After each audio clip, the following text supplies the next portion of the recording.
ప్రస్తుతం జగన్మోహన్ రెడ్డి పర్యటన ఎట్లుందంటే ఎక్కడా కూడా కాలు తడవకుండా ఏమాత్రం బురద అయ్యేదానికి అవకాశం లేకుండా ప్రస్తుతం పర్యటన అయితే కొనసాగుతుంది. మోంతా తుఫాను వచ్చినప్పుడు రాష్ట్రంలో ముఖ్యంగా కోస్తా ఆంధ్రాలో చాలా తీర ప్రాంత గ్రామాలు చిగురుటాకులా వణికాయి.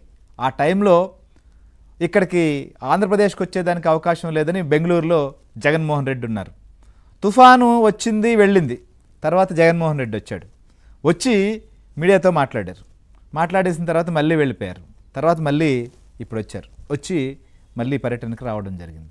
తుఫాన్ వచ్చి మొత్తం పరిస్థితి అంతా కూడా అక్కడ సాధారణ పరిస్థితి నెలకొని మొత్తం వచ్చినటువంటి వరద కూడా వెళ్ళిపోయి ఎక్కడా కూడా ఆ ఛాయలు ఆడ కొన్ని ప్రాంతాల్లో కనిపిస్తుంటాయి. పంట నష్టపోయిన చోట లేదా పంటలు నేలవాలిన ప్రాంతాల్లో ఇలాంటి చోట్ల కొంత పరిస్థితి ఉంది. కానీ మొత్తం వెళ్ళేదానికి ఆయన వచ్చేదానికైతే సాధారణ పరిస్థితులు మామూలు రోజుల్లో ఉండేటట్లుగా ఉన్నాక ఆయన పర్యటనకు వెళ్ళారు.